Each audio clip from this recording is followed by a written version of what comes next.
Today, we're going to talk about Let It All Work Out by Lil Wayne and why it's a shining moment. It's great that Lil Wayne hid this moment on the album, and you might disagree about his intention, but I think what I said is true.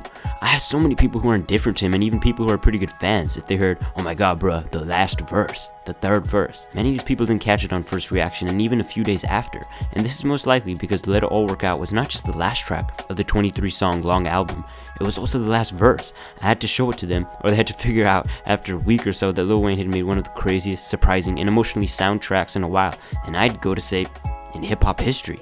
Everyone by now knows Lil Wayne, Tunechi, Weezy F Baby, famous rapper, killed in the 2000s, one of the GOATs, and perhaps they know how this track goes in depth about a suicide attempt, but before we get to that, let's talk about the journey, the story, because that's what makes a track re-listenable in the first place. A few main things I want to point out and share are the production switches, conciseness of theme, lyrical storytelling, and emotional tie-in. We're gonna go through the whole track, breaking down all the elements of it in depth.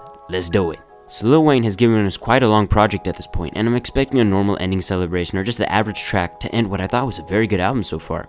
You know, the classic endings of hip-hop albums are always like that, and that's something I think that is so important that hip-hop albums miss. A lot start off well or have a fantastic middle, but few have a stunning or memorable ending. Just think about it. Do you really know or like the last track of My Beautiful Dark Twisted Fantasy? And it's just true that a great ending leads listeners to want to replay the album more, because a satisfying end makes you want to see how we got there. So instead of a boring ending, we get to a mantra-driven vocal chorus that is hard to describe in any other way than resilient and pounding. There's also a pulsating bass tone that combines with the melody to fill in the low end of the track and make it sound full. It's a reverberating anthem that's not exactly explained at first, and at first glance you just think, oh okay, this is catchy, I might play this again, if you're a casual listener. Then you start listening to the first verse, and it's disguised as bravado, but it's truly a reflection. It's about a reflection. Wayne talks about feeling like was on the outside looking in this bitch, but now I'm in this bitch. What follows is classic Tunechi braggadocious bars, but wait, keep this part, this next lyric clearly in mind. Tunechi, you a genius. Looked in the mirror, said don't let the money come between us. Self-reflection is a key theme that started in the beginning of the first verse. Coupled with this is firstly crowd chants that have deep reverb and delay effects that pan copies of the chant slightly from ear to ear. And you also have the classic trap kicks, hats, and snares. Next, instead of the vocal mantra, we get this vocal riff that consists of no real words, but the melody is soothing and complements Wayne's fast-paced, high-pitched flow. It's refreshing to hear production like this that is constantly changing, so that on every active listen, you hear new, unexpected elements. I think that is a sign of lasting and intricate production. Oh, and I gotta shout out these bars, they're some of my favorites. The game ain't easy, but it's fair, nigga. I'ma sit in this throne so long, till it's a fucking rockin' chair, nigga. Man, he really is gonna be 80 and still in that rocking chair throne. But anyways, then we get a short interlude chorus, and it's a nice message and feeling that you get from Sampha with the soulful hook and hopeful searching melody within it. The second verse pops in sort of unexpectedly and interestingly connects to the first. While the first verse serves as a glance at Wayne looking at himself in the mirror and talking to himself, the second verse is about Wayne reflecting on his life and career. I fear God, never fear men. Give back, never give in. Be eyes, never be women. Keep an open mind, let them peek in it. He even talks about lust for a girl and then wraps it all up with a clever bar again. But I was young and I held my tongue, but with that tongue I just keep spitting, so it all worked. And so far, I'm liking it. I'm digging the flow that he's using, but the lyrics feel done now. There's no more he can really look back on in the same cocky and playful tone. It has to change, and luckily it does. The second interlude is a sweet switch up to a low-key sample that sounds straight out of the past, and it's charming. But I'm not ready for what's around the corner. Around the corner, the hook comes back again.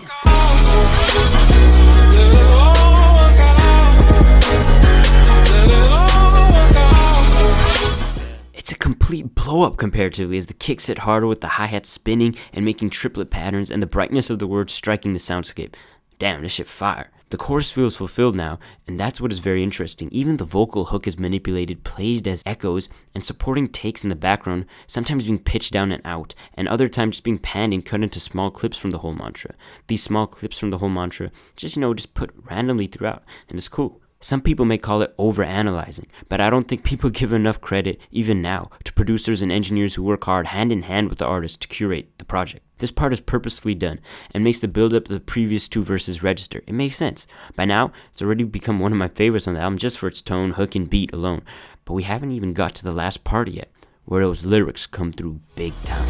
Don't you a monster? Looked in the mirror, but you wasn't there. I couldn't find you. Remember, I told you to keep in mind when was talking about the mirror. Remember, I told you this is coming back. This is a theme that he constantly revisits, and that's why I think it's a concise theme that actually really works well. Now Wayne is looking from an existential point of view in that mirror. It's not a reflection of his outer self or his career anymore. It's a scary portrait of his inner demons, as he says all he sees is a monster looking back in that mirror. What's cool about this is the duality and dichotomy he portrays. He talks about how he actually felt about himself at that time, how he definitely wasn't loving himself, even with that big old smile full of diamonds. Also, one can even say that this part could be seen in the point of view of his mother, as we see in these next lyrics. Instead, I found this letter you ain't finished writing. It read, I'm sorry for even apologizing. What you're going to see here is classic and a powerful technique in songwriting when you use contradictions and mixed feelings to really bring out emotion. He talks about starting a suicide note but not getting to finish it. Also, did you notice how in this verse, the same instrumental background is not used? It's no longer this. This time, it goes from just a spark, 808 and drums, then it switches at, I'm sorry for even apologizing, that part, to an EQ'd out, an underwater effect on Sampha's hook underneath for the rest of the verse. It's completely different from the other verses and sets to establish itself as different in content matter. So of course, when lyricality and storytelling takes over, the instrumental takes a backseat for the listener not to be overwhelmed. It's a cool little thing I noticed that I know damn well the producers, engineers, and Wayne kept in mind. I tried compromising and went kamikaze. See, he's in a state of trying to reconcile with himself, but then all boils over. Next, he finds himself pulling out the pistol from his mom's closet, and shit really hits the fan. More contradictions. I'm listening closely now on first listen, and I'm confused but intrigued. What's going on with Wayne? I cried, put it to my head and thought about it. Nobody was home to stop me, so I called my auntie, hung up, then put the gun up to my heart and pondered. Again, the technique of contradictions. And holy shit, it's coming full speed and so quick right now, which is a good technique for writing a climax as serious as this and making it affect the listener. What's also really awesome is just how vulnerable this all is. He could have simplified it and just said he shot himself. You know, that's it. But it's a cathartic and artistic way that he tells us about it. It's also cool because it's difficult to open up about these things. It's jaw-dropping and it hits hard, man. I don't know if everyone can relate, but everyone can definitely have empathy for the life story and the place Wayne was in, and the fact that he even talked openly about it. But anyways, back to the song. Too much was on my conscience to be smart about it. Too torn apart about it. I ain't where my heart was pounding. I shot it. Throughout this climax, the tension keeps building and building, and when he reveals he actually shot himself in the heart, it's stunning, and it's a well-executed revelation as it plays off on the last bar. Not within that last bar, but right after. So we're left on a cliffhanger, and then he hits us with it, that he actually shot himself. You know, it's a little aspect that I thought added a lot to the finale. I woke up with blood all around me. It's mine. I didn't die, but as I was dying, This is another contradiction. I just had to point that out real quick. God came to my side and we talked about it. He sold me another life and he made a profit. Man, that double meaning. God sold him a life, so he technically made a profit with it as a successful rapper or just being alive.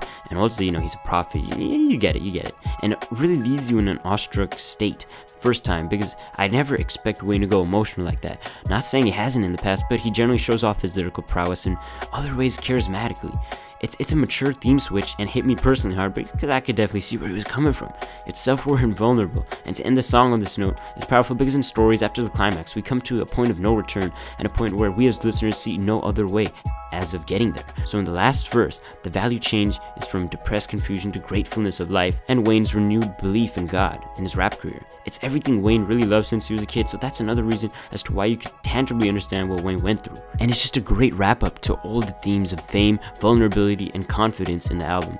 For information, the background on the suicide attempt was that Lil Wayne was distraught about not being allowed by his mother to be on Cash Money Records just when he was 12. He always flaunted it off as an accident that he shot himself, or even joked about it on previous songs. And even his mom, as you could hear on the previous track, said she never knew what Lil Wayne's intention was. I still don't know today. Was he playing with the gun or was it an accident? But on this song, it seems like he sets the record straight, tells the truth. You know, it's a different side. It's a crazy story and amazing that he even survived a wound like that. The imagery is precise when, man, you think about him waking up with blood all around him. I also think this would be an amazing spot to end his career if he wanted to. And, you know, let it all work out. The Carter 5, it solidifies him in history as a great artist and one that matured artistically as well.